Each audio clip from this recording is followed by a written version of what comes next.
My name is Dave V. Shah, URK25CO2008. Today, I'll be explaining a simple C program that calculates the average marks of any number of students entered by the user. The program demonstrates the use of arrays, loops, input validation, and typecasting in C. So the purpose of the whole program is to allow the user to enter number of students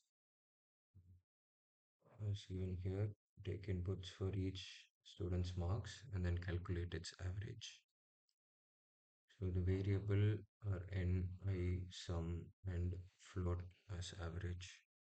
N being number of students, I is the loop counter, sum has all the student marks added in it, and average stores the calculated average.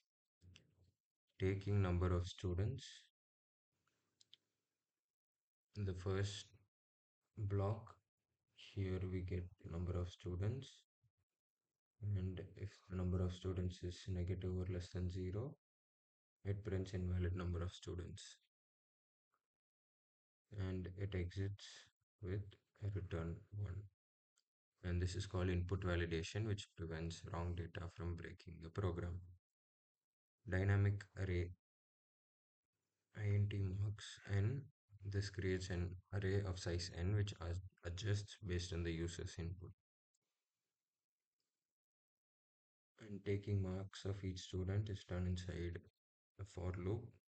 Inside the for loop, again it checks if the number is positive and less than 100 as it's a mark. And the next it clears the buffer and retries the same student instead of skipping them. Calculating the total average. For valid inputs, it adds marks into sum,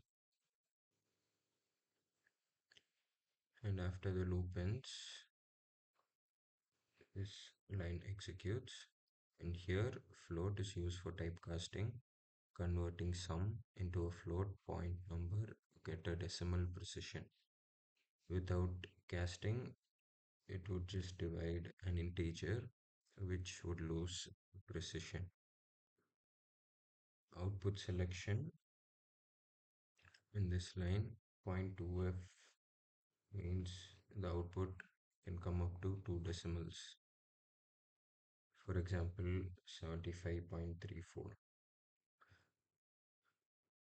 As we run the program, you can see it asks the number of students, let's say 5, 20, or 20, 40, 60, 80, and 100. You can see that the average mark is 60.